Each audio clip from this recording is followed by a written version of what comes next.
మీరు ఇలాంటి తింగర్ పనులు చేసి లేనిపోని సమస్యలు క్రియేట్ చేయకండి. జరిగేది కళ్ళతో చూస్తూ ఉండండి. సరే సార్. సారీ బా. సారీ కాదు, కోడితే దవడ పూరిలా వాచిపోద్ది. రేపు చెప్తా మీ ఇద్దరి సంగతి. ఫ్రెష్ పనిష్మెంట్ ఉంటుంది. సిలే పనిష్మెంట్ అంటే చెప్తే విన్నారు కాదు. చూడండి రుద్రబాబుకి ఎంత కోపం వచ్చిందో. నోరు మూసుకొని రుద్రబాబు చెప్పినట్టు జరిగేది చూడండి. పదండి. పదయ్యా.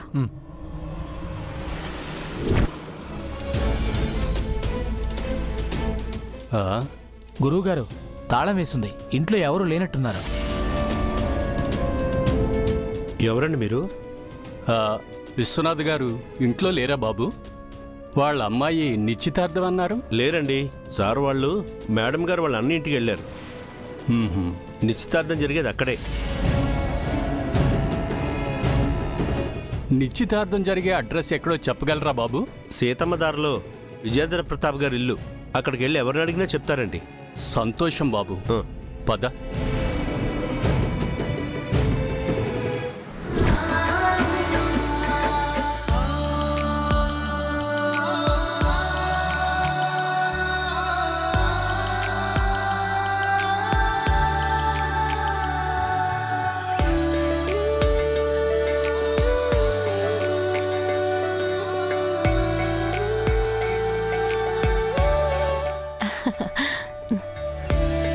వీళ్ళంత సెంటిమెంటల్ ఫూల్స్ ఎవ్వరూ ఉండరు.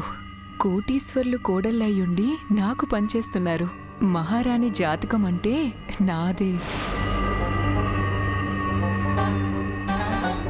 నా కూతురు నిశ్చితార్థం నీ చేతుల మీదుగా జరుగుతుంటే నాకు చాలా సంతోషంగా ఉంది వదినే.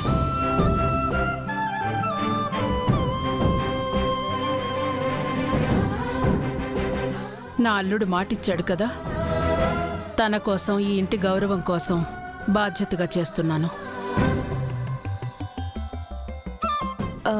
జయ, ఈ స్టిక్కర్స్లో నీకేది కావాలో సెలెక్ట్ చేసుకో. This one.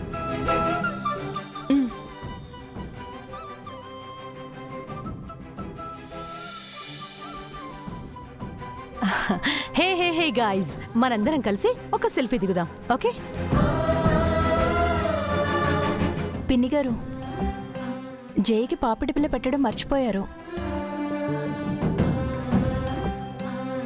పాపిడి పిల్ల ఇదిగో ఇక్కడే ఉంది. అది నాకు నచ్చలేదు, మ్యాచ్ అవ్వదు.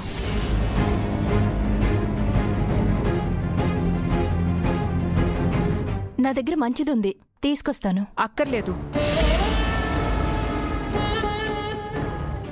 మాకు నగలకేం తక్కువ లేదు. అయినా నీ నగలు పెట్టుకుంటే నీ దురదృష్టం నాకు తగులుతుంది.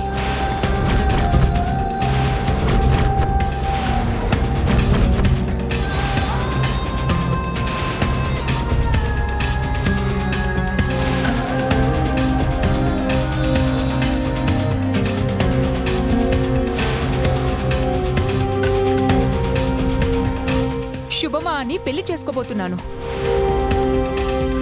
అసలు ఇలాంటి శుభకార్యాలకి దూరంగా ఉండాలని నీకెవరు చెప్పలేదా? జయ జయ జయ జయ జయ.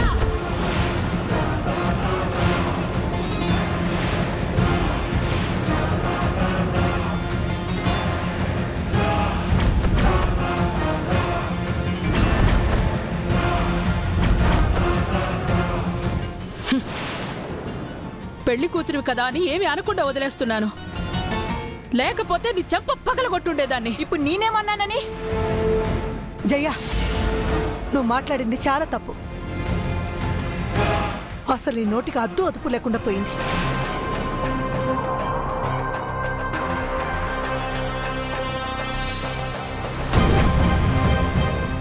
ఎలా ఉంటుంది?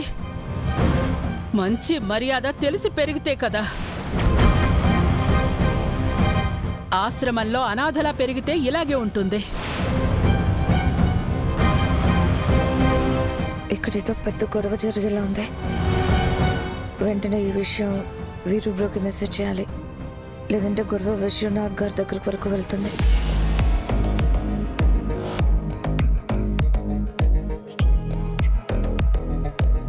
నన్ను అనాథంటారా? నా నిశ్చితార్థం మీ ఇంట్లో జరుగుతుందని అవమానిస్తారా? జయ, ఎవరు ఎవరిని అవమానించారు? మేమంతా నిన్ను ఈ ఇంటి అమ్మాయి అన్న భావనతోనే దగ్గరుండి రెడీ చేస్తున్నాము. నీ కళ్ళు నెత్తికెక్కాయి. పెద్ద మహారాణిలా ఫీలింగ్ అయిపోయి నువ్వేమన్నా పడతావనుకుంటున్నావా?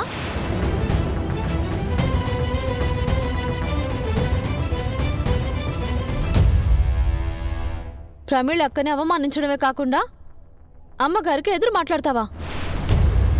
అసలు మాట్లాడే ముందు నీ అర్హత ఏంటో ఒక్కసారి గుర్తు చేసుకో.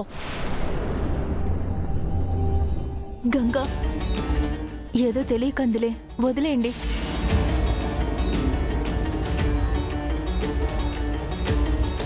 అక్కే వదిలేయమంటుంది కదా, లీవ్ ఇట్.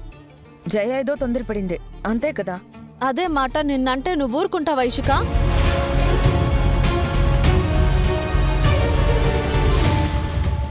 పోనీలే పాపం అని వదిలేస్తే చాలా మాటలు మాట్లాడుతుంది. సుధా అమ్మ మొహం చూసి ఊరుకుంటున్నాను. లేకపోతేనా? లేకపోతే ఏం చేస్తావ్? ఏం చేస్తావ్? ఏం చేస్తావ్? జయ, ఏం చేస్తానా? నువ్వు చేసిన పని అన్న మాటలు తప్పో ఒప్పో విశ్వనాథ్ సార్తోనే చెప్పిస్తా. పద. గంగా, గంగా,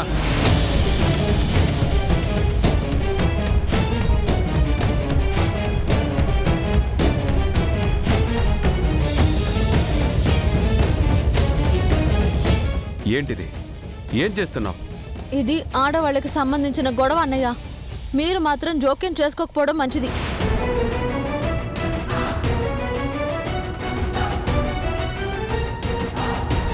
అవతల నిశ్చితార్థానికి టైం అవుతుంటే ఈ గొడవ ఏంటి?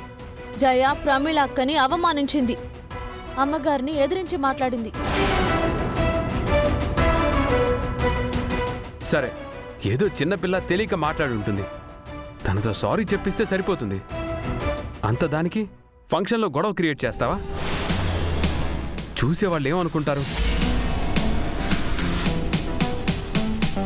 అసలు విశ్వనాథ్ బాబాయ్ గారు ఏమనుకుంటారు?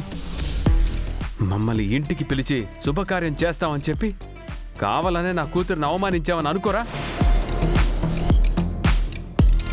ఆయనేం అలా అనుకోరు. తప్పును తప్పనే ఖండిస్తారు, వెనకేసుకురారు. అది ఆయన సంస్కారం. తప్పు చేసినా క్షమించారు. మన సంస్కారానికి ఏమైంది? విశ్వనాథ్ గారు మన ఫ్యామిలీలో ఇప్పుడిప్పుడే కలిసిపోతున్నారు. ఈ టైంలో ఇలాంటి గొడవలు పడితే సుధా పిన్ని గారిని మనకు దూరం చేస్తారు. ఓ రకంగా మనం జరిపిస్తున్న ఈ శుభకార్యానికి అడ్డంకి కలగడం, గొడవలు జరగడం నాకిష్టం లేదు. ఇది ఆవేశాలకు సమయం కాదు, ఆలోచించాల్సిన సమయం.